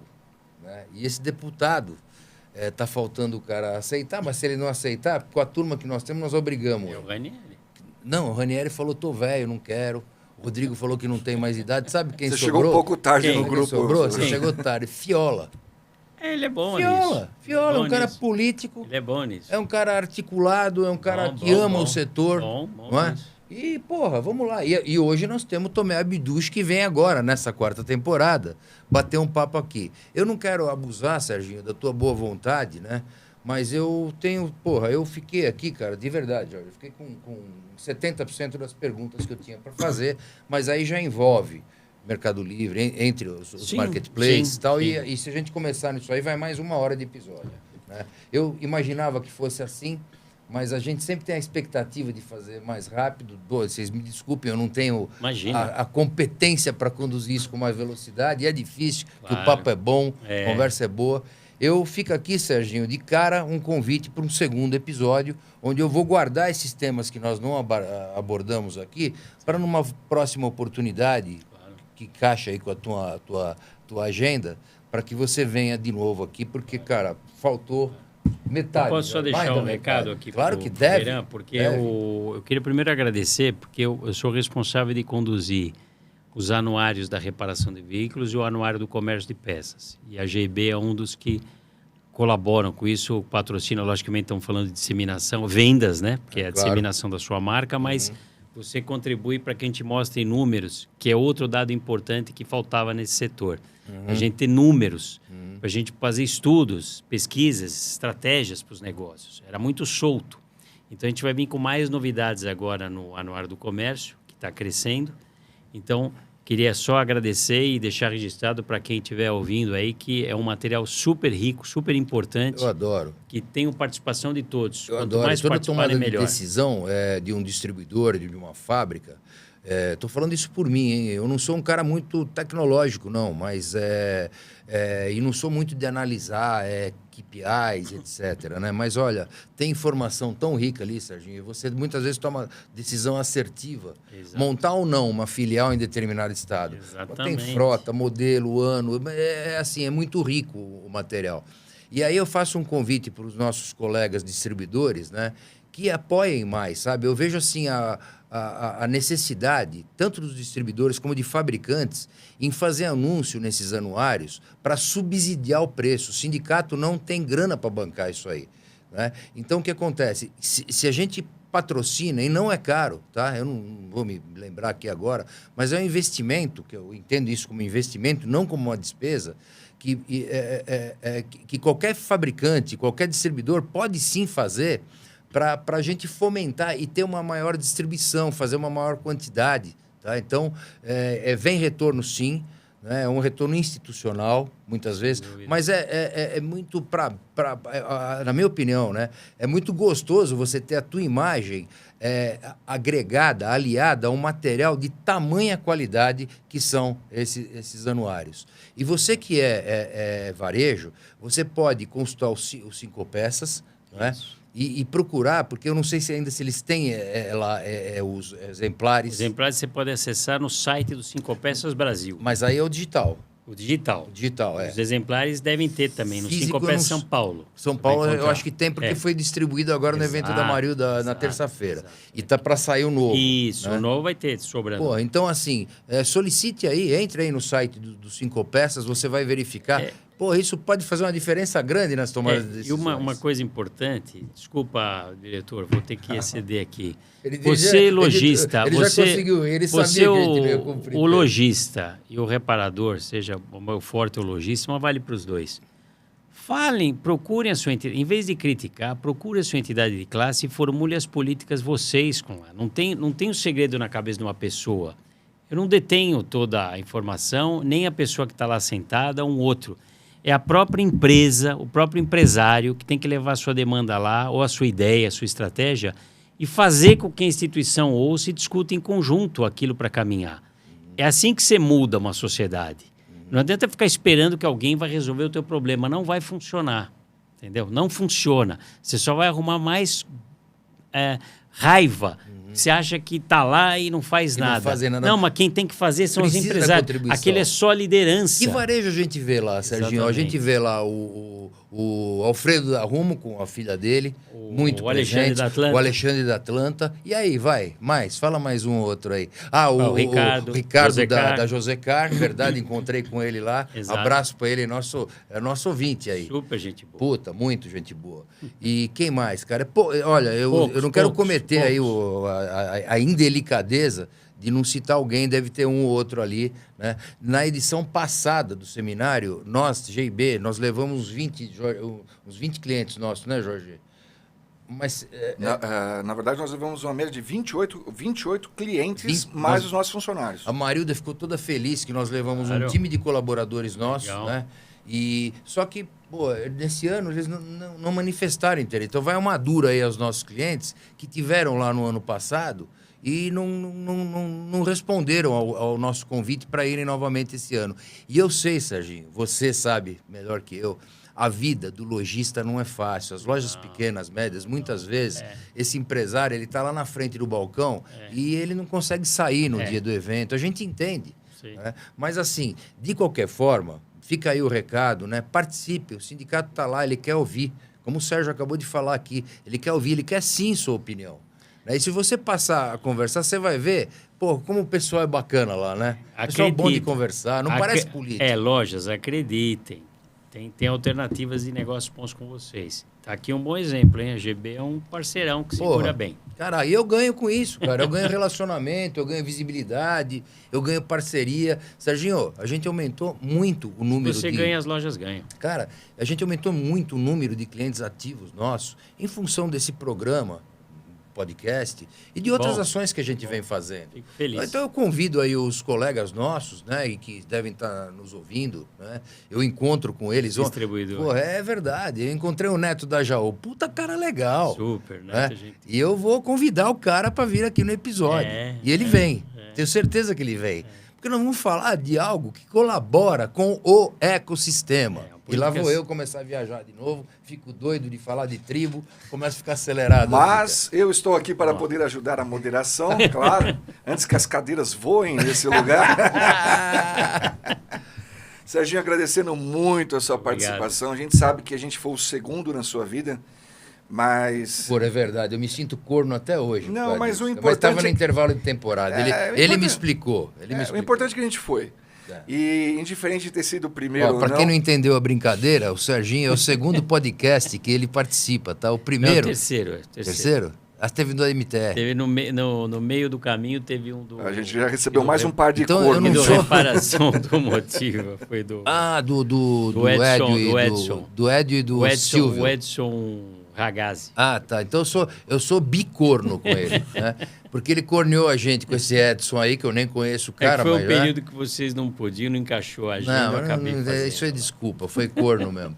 E a outra foi na editora Novo Meio, que o Cláudio Milan fez inclusive um episódio bastante colaborativo, mas meio engessadão, aquele jeitão do Cláudio. Aproveitando a fala do Beran, eu quero deixar um abraço aqui para o Ricardo da Novo Varejo, deixar um abraço para o Paulo. O Ricardo está em outro mundo, ele não participa mais do nosso Fiola, negócio. se estiver nos ouvindo, um abraço para você, tá aí um cara, todo Sindirepa, deixa eu falar Cinco Peças, não, tu já vai despedir no horário. Faz falta nesse mercado. O cara não participa de mais porra nenhuma.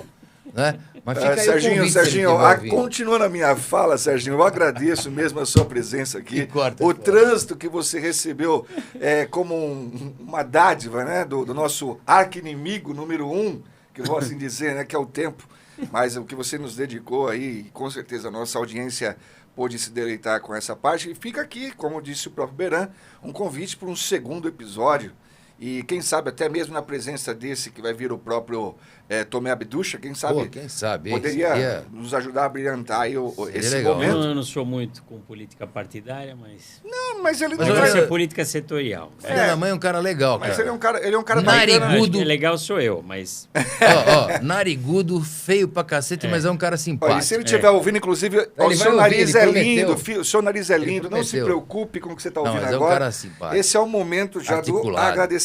O Berani começa, então, a desopilar de uma forma que ele não deveria. Obrigado pelo carinho de vocês todos. Que é isso, Serginho. Eu que agradeço a tua presença aqui. Para compensar o trânsito agora, nós vamos comer uma bela pizza. Uma bela pizza no Giovanni. Que é uma pizzaria tradicional. Um prazer. É isso. E, Serginho, deixando aqui para você agora... agora... me deixa falar. Aquela câmera... Acabou, Beran, seu tempo. Agora, aquela câmera, ela vai estar direcionada para você. Por gentileza, deixa um recado aí para nossa audiência, para quem estiver te acompanhando. E lembrando que esse aqui é um episódio que vai longe. A gente está estimando aí um número de 10 mil, mas com certeza... vai muito mais. O recado que eu dou para todo mundo é que o mercado hiper forte vai continuar forte nos próximos anos. Não vejo nenhuma reação. O Brasil, que tinha capacidade de produção de 5 milhões de veículos, não vai atingir isso, não vai atingir mais. Ele vai ficar... Houve uma redução drástica, as montadoras se adequaram, estão encontrando novos modelos de negócio. Então, o mercado de reposição ele vai surfar muito bem.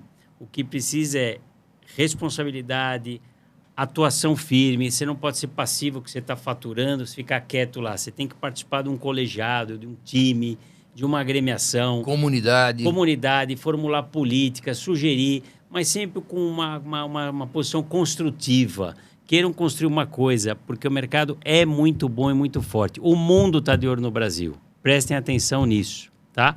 Então aproveitem e até a próxima. Obrigado. Obrigado. E, Jorjão, é isso posso aí. falar só um tchau? Pera um pouquinho, só deixa eu arrumar a sua câmera, Beran. Pera só um minutinho. Agora você pode. Olhando para a câmera, vai. Pessoal, obrigado pelo tempo, obrigado pela audiência. Eu espero que tenha sido mais uma vez um conteúdo útil. Serginho fica devendo um segundo episódio para a gente, né? E aí eu vou poder fazer as perguntas que eu fiz aqui. Depois eu vou pegar com o Jorge porque pode parecer falta de atenção com vocês que mandaram perguntas e nós não respondemos, nós vamos pegar essas perguntas, compilar e compilar, né?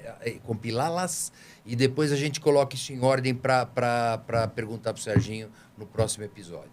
Tá bom? Muito obrigado a todos. Mais uma vez, obrigado, Adamo. Obrigado, Vetor, pelo apoio aí no episódio, que ajuda a gente a pagar a conta, que é muito bom, né? Bom. E boa sorte para vocês todos e até o próximo episódio, que será a semana que vem. É isso aí, pessoal. Até a próxima quinta-feira, às 19h27. Um forte abraço para vocês. Tchau! Valeu, povo!